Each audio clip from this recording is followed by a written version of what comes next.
Helen was a bright and happy 22-year-old. It was 2018 and she was excited about her future. She had just finished school and was ready to start her career. She loved writing her dreams and plans in a small journal she always carried. One rainy night she was walking home alone. The streets were wet and the rain made it hard to see. She held her journal tightly, thinking about her next steps in life. Suddenly everything changed. A big truck came speeding down the road. Its lights were bright, and its engine roared loud. Helen didn't have time to move. The truck hit her hard and her body flew through the air. She landed on the ground with a loud thud. Pain shot through her and her journal fell into a puddle. People nearby screamed and ran to help. Someone called an ambulance and soon the sound of sirens filled the air. The ambulance rushed Helen to St. Mary's Hospital. Her clothes were torn and blood covered her face. Doctors and nurses worked fast to save her. Dr. Alexander, a kind doctor with glasses, led the team. They did everything they could, but Helen wouldn't wake up. Machines beeped around her as they checked her heart and breathing. Dr. Alexander looked worried. He turned to Helen's parents, Sophia and Michael, who had run into the hospital crying. "She's alive," Dr. Alexander said in a quiet voice, "but she's in a deep coma." Sophia covered her face and sobbed. "What does that mean?" Michael asked, his hands shaking. The doctor sighed. "It means she's asleep and can't wake up right now. We don't know when, or if she will." The words hit them like a punch. Sophia fell into Michael's arms, tears soaking his shirt. Helen's best friend, Claire, arrived soon after.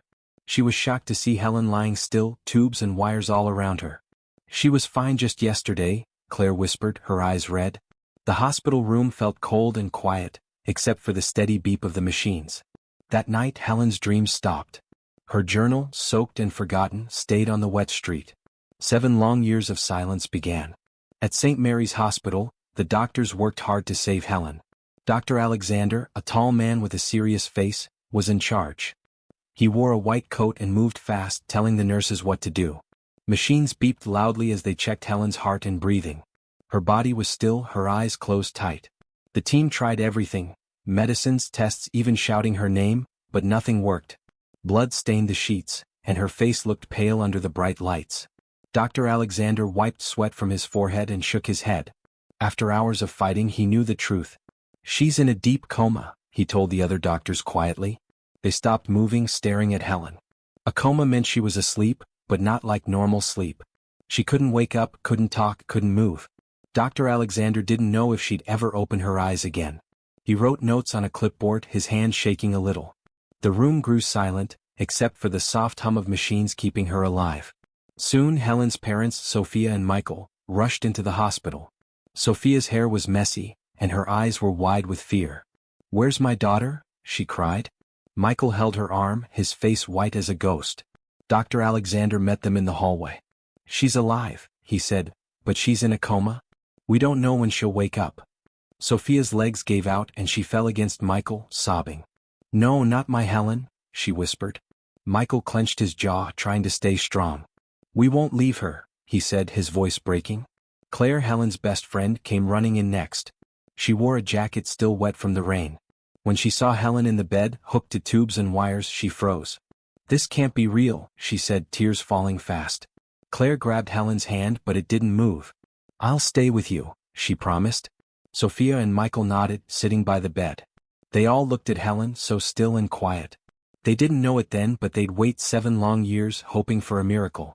After the accident in 2018, Helen stayed in St. Mary's Hospital, trapped in a coma. Her room in the ICU became like a silent prison. The white walls, the beeping machines, and the smell of medicine never changed.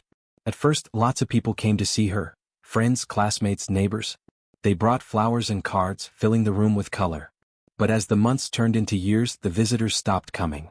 Life moved on for everyone else, but for Helen, time stood still. 7 years passed, from 2018 to 2025, and the hospital felt emptier each day. Her family never gave up. Sophia, her mom, came every morning. She'd sit by Helen's bed, brushing her long black hair, whispering, "Wake up, my love." Michael, her dad, visited after work, his tired eyes full of hope. He'd hold her hand and talk about the day, even though she couldn't answer. Claire, Helen's best friend, came every weekend. She'd bring little things, a book, a photo, a song on her phone, hoping Helen could hear. "I'm still here," Claire would say, her voice soft but strong. They refused to let Helen feel alone, even if she didn't know they were there. But things at the hospital weren't right. There weren't enough nurses or doctors anymore. The ones who stayed were tired, rushing from room to room. Sometimes Helen's sheets weren't changed for days. The security wasn't good either. The cameras in the halls didn't always work and the night guards were lazy. Strange rumors started spreading. Nurses whispered about odd noises in the ICU at night, doors creaking, shadows moving. One cleaner said he saw someone sneaking around but no one checked. Another nurse swore she heard a man's voice in Helen's room once, late after midnight. It's just stories, the older staff said, brushing it off. But the whispers grew. By 2025, Helen had been asleep for 7 years. Her family and Claire kept coming, their love unbroken. They didn't know something terrible was happening right under their noses. The hospital, once a place of healing, hid dark secrets. Those quiet years were leading to a nightmare no one could imagine. It was March 2025, and Helen had been in a coma for 7 years. Nurse Valerie, a kind woman with gray hair, walked into Helen's room at St. Mary's Hospital. She'd been checking on coma patients for years, and it was just another routine day. She pulled back Helen's blanket to adjust the tubes, but then she stopped. Something wasn't right. Helen's stomach looked bigger, rounder than it should be. Valerie frowned and touched it gently. It felt firm, not soft like usual. Her heart started beating fast. She'd seen this before, but not in a coma patient. Valerie called Dr. Alexander right away. He rushed in, his white coat flapping. "What's wrong?" he asked. Valerie pointed to Helen's belly. "Look at this," she said quietly. Dr. Alexander leaned over and pressed his hand on Helen's stomach. His eyes widened. "This can't be," he muttered. He grabbed a small machine and ran a test. The screen beeped, and the results showed clear. Helen was 6 months pregnant. Valerie stepped back, her hand over her mouth. "How?" she whispered. Dr. Alexander shook his head. "We need to tell her family." Sophia and Michael were at home when the phone rang. "Come to the hospital now," Dr. Alexander said, his voice heavy. They hurried over, fear twisting their stomachs. In Helen's room, Dr. Alexander sat them down. Sophia clutched Michael's hand, her eyes scared. "What's happened to Helen?" she asked. Dr. Alexander took a deep breath. "She's pregnant," he said. 6 months along. The words hung in the air like a storm cloud. Sophia's mouth fell open. Michael blinked fast, his face pale. "Pregnant?" he said. "She's been in a coma for 7 years? How?" Sophia stood up, shaking. "No, that's impossible," she cried. "She can't move, can't talk. How could this happen?" Tears ran down her face. Michael pulled her close, but his hands trembled too. "Is it a mistake?" he asked. Dr. Alexander shook his head. "The tests are sure. We don't know how yet, but it's real." Sophia fell back into the chair, sobbing. "My baby," she whispered. Michael stared at Helen, still and silent on the bed. Their shock turned to dread. Something awful had happened. Something they couldn't understand. The news about Helen's pregnancy spread fast through St. Mary's Hospital. It was March 2025, and everyone was stunned.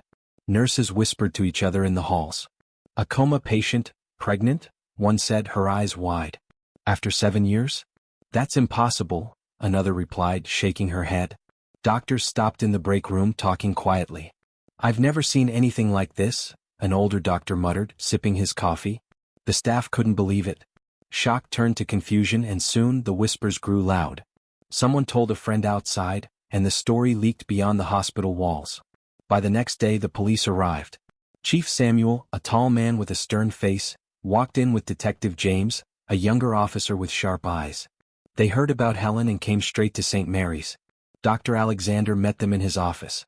"We need to know everything," Samuel said, his voice firm. James pulled out a notebook. "A woman in a coma for 7 years doesn't just get pregnant," he said. "What's going on here?" Dr. Alexander rubbed his face, tired. "We don't know yet," he admitted. "But it's real. She's 6 months along." The police started asking questions. At first they wondered if it was a medical mistake. "Maybe the tests are wrong," James said. But the doctors showed them proof, scans and papers that didn't lie. Then the theories got darker. "This could be a crime," Samuel said, crossing his arms. "Someone did this to her." The idea made everyone uneasy. Helen couldn't move or speak for 7 years. If someone hurt her, it was a terrible thing. The hospital buzzed with fear and anger. Suspicion fell on people who could get into Helen's room. Nurses like Valerie, who checked on her daily, were questioned. Dr. Richard, a quiet neurologist who worked nights, caught their eye. Andrew, another night shift doctor, was seen near the ICU a lot. Even Lucas, the janitor who cleaned the halls, looked nervous when asked. Who had keys? Who was alone with her? James wrote down names. The staff watched each other, wondering who to trust. The police set up in a small office ready to dig deeper. Something bad had happened in that quiet room, and they wouldn't stop until they found out what. The police knew they had to find out who made Helen pregnant. It was March 2025, and the hospital was full of questions. Chief Samuel and Detective James decided to do a DNA test on the baby inside Helen. This will tell us who the father is, Samuel said, his voice strong. James nodded. It's the fastest way to know the truth. They told Dr. Alexander to get a sample from Helen's womb. The doctors worked carefully, using a small needle while Helen lay still in her coma. The sample went to a lab and everyone waited. The police made a list of suspects, people who could get into Helen's room. First was Dr. Richard, a neurologist with cold eyes. He worked in the ICU and knew a lot about coma patients.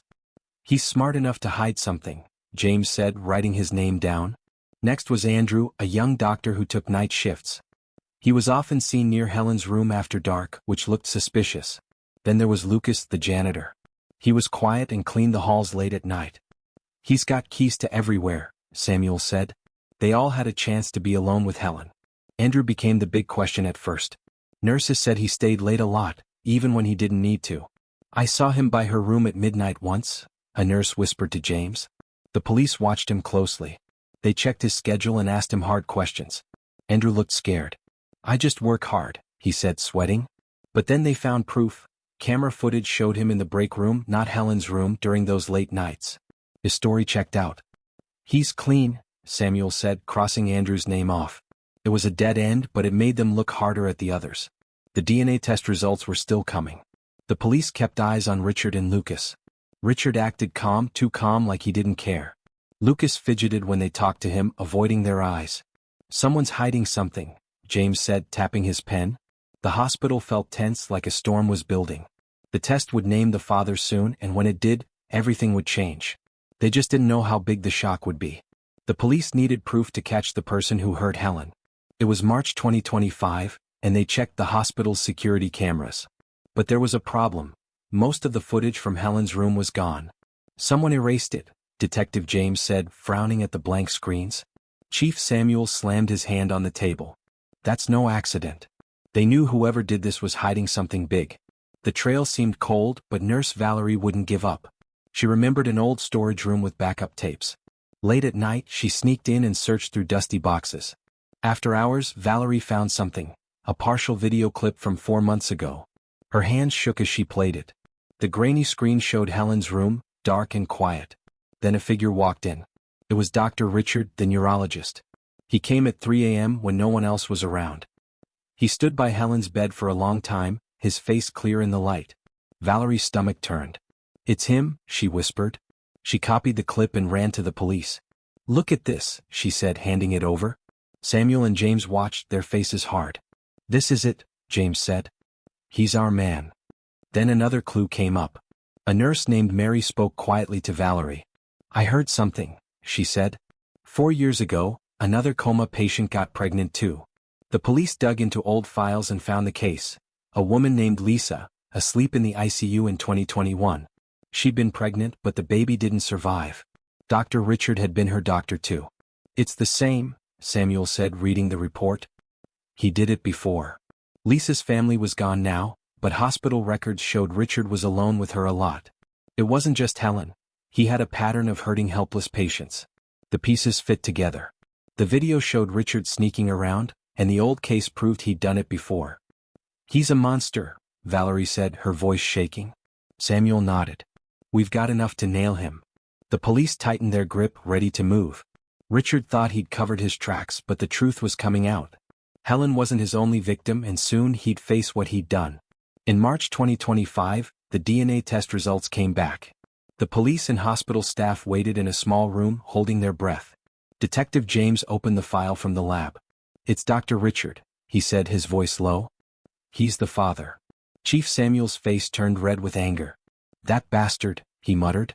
The news hit St. Mary's Hospital like a bomb. Nurses gasped and doctors shook their heads. Richard had been trusted, a smart neurologist who helped patients. Now everyone saw him differently. How could he? A nurse whispered, tears in her eyes. The trust was gone, broken in an instant. Richard heard the whispers and knew the truth was out. In his office he stayed calm on the outside, sipping coffee, staring out the window. But inside his mind raced. They've got the DNA, he thought. I can't stay here. His cold mask started to crack. He grabbed a bag and stuffed it with cash and a fake ID. He'd planned for this, always ready to run. They won't catch me, he muttered, a small smirk on his face. He moved fast, thinking of a way out of the country before the police could lock him up. But then Sophia, Helen's mom, found him. She stormed into the hospital hall where Richard was leaving. Her eyes burned with rage, her hands shaking. You, she shouted, pointing at him.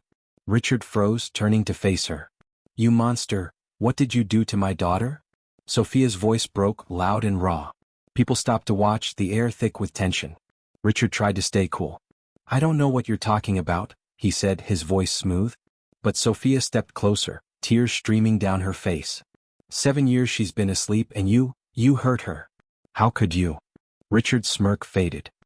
He saw the fury in her eyes and the crowd around them. Get away from me, he snapped, pushing past her. Sophia grabbed his arm, screaming, You'll pay for this. He yanked free and ran, his calm breaking into panic. The hospital buzzed as he fled. Sophia fell to her knees, sobbing. The DNA had named him and now everyone knew. Richard's escape plan was his last move, but the truth was closing in. Richard knew he was in trouble after the DNA test. In March 2025 he decided to run. He grabbed a fake passport and some money from his office, planning to leave the country. They won't find me, he thought, sneaking out late at night. But the police were ready. Chief Samuel and Detective James had been watching him. They got the DNA proof, the video from Valerie showing him in Helen's room, and stories from Lisa's family, the second victim he'd hurt years ago. As Richard drove toward the airport, police cars blocked the road. Lights flashed and Samuel shouted, Stop right there. Richard tried to turn but James cut him off. You're done, James said, pulling him from the car. Richard's fake passport fell to the ground. I didn't do anything, he lied, his voice shaking. Samuel held up the evidence. DNA says you're the father. We've got footage and people talking. You're finished. They handcuffed him tight. Valerie watched from the hospital, relieved. Lisa's family gave statements, sealing his fate. Richard's cold mask was gone, he looked scared now. The police took him away, ending his run for good. It was late March 2025, days after Richard's arrest. Helen lay still in her hospital bed at St. Mary's, the same bed she'd been in for 7 years. The room was quiet, just the soft beep of machines. Her mom, Sophia, sat beside her, holding her cold hand. Sophia's eyes were red from crying, but she never stopped talking to Helen. He's gone, sweetheart, you're safe now, she whispered, her voice full of love and hope. She'd said it over and over since the police took Richard away. Then something happened. Helen's fingers twitched just a little. Sophia gasped, staring at her daughter's hand. Helen? She said louder this time. The machines beeped faster. Helen's eyelids fluttered, like she was fighting to open them. Inside her mind, she'd been lost in darkness for years, trapped, silent, alone. But her mom's words broke through. Safe now, echoed in her head, pulling her back.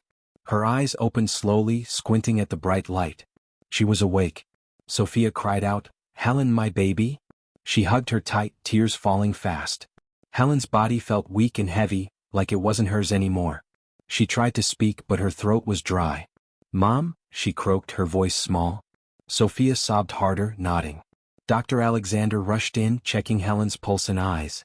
She's back, he said, amazed. Claire, her best friend, ran in too, her face lighting up. Helen, she shouted, grabbing her other hand. Helen looked around, confused. Her head hurt, and blurry memories flashed. Darkness, a man's shadow, a cold touch. She shivered. What happened? She asked, her voice shaky. Sophia squeezed her hand. You've been asleep for 7 years, sweetheart. But you're here now. Helen's eyes widened. 7 years? Then she saw Dr. Alexander's grim face and felt a chill. Something was wrong. She remembered a voice, Richard's voice, whispering in the dark. Her heart raced. She was frail, barely able to move, but anger burned inside her. Whatever he'd done, she'd find out. The next day Helen sat up in bed, still weak but awake. Her black hair hung limp, and her arms trembled when she moved. Sophia and Claire stayed close, watching her carefully. Dr. Alexander came in with a serious look. "Helen," he said, sitting down, "there's something you need to know." She nodded, scared but ready. He took a deep breath. "You're pregnant. 6 months along." The words hit her like a slap. Helen's hand flew to her stomach, feeling the roundness she hadn't noticed. "What?" she whispered, her voice breaking. Sophia cried quietly, holding her. "It's true, my love." "While you were asleep?" She couldn't finish. Helen's face went pale. "How?" she asked, trembling. Dr. Alexander looked down. "It was Richard, a doctor here. He hurt you." Helen's mind spun. She remembered his voice now, low, mean, saying things like, "You can't stop me." Rage boiled inside her, mixing with despair. "He did this to me," she said, tears falling. She felt sick, her hands shaking as she gripped the blanket. "I was helpless and he—" Claire hugged her tight. "He's caught, Helen. The police have him." But that wasn't enough. Helen stared at her belly, angry and lost. "This baby, it's his?" she asked. Dr. Alexander nodded. "Yes, but it's your choice what happens next." Helen turned away, crying hard. She hated Richard, hated what he'd done. Part of her wanted to give up, to scream and disappear. But then she looked at her mom and Claire, their worried, loving faces. She couldn't let him win. Days later, Detective James visited. "Helen," he said, "we need you in court. Your words can lock him away forever." She took a deep breath, wiping her tears. "I'll do it," she said, her voice firm. She'd turn her pain into strength. In court, Helen sat in a wheelchair, still weak but fierce. Richard stared at her, his eyes cold. She gripped the microphone. "I remember his voice," she said loud and clear. He whispered, "You're mine," while I couldn't move. It was him. The room went silent. Her words cut deep, showing everyone what he'd done. Richard's face twitched. He knew he was done. The judge banged the gavel. "Richard Montenegro," he said, "you're guilty. Life in prison." The courtroom cheered. It was April 2025, and justice came at last. Helen sat with Sophia and Claire, relief washing over her. Richard stood, pale and angry, as guards took him away. In prison he faced worse. Inmates hated men like him. "You're the sick doctor," one growled, shoving him. Richard's power was gone. He was nothing now, just a target. Back at the hospital, Helen grew stronger every day. She still struggled with her pregnancy. "How can I love this baby?" she asked Claire one night, her voice small. Claire smiled softly. "It's not his, it's yours." Sophia nodded. "We'll help you, Helen. You're not alone." Those words stuck with her. She thought about it for weeks, touching her belly, feeling the kicks. Slowly she decided. "I'll raise it," she said, her eyes steady. "Not for him, for me." By summer, Helen left the hospital. She moved home with Sophia and Michael, Claire always nearby. One day she sat in the park, holding her newborn daughter. The baby's eyes were big and bright, not like Richard's. "You're mine," Helen whispered, a tear falling. 7 years of darkness had stolen so much, but she took her life back. With her family and friends she built something new. Helen wasn't a victim anymore. She was a mom, a fighter, strong and free.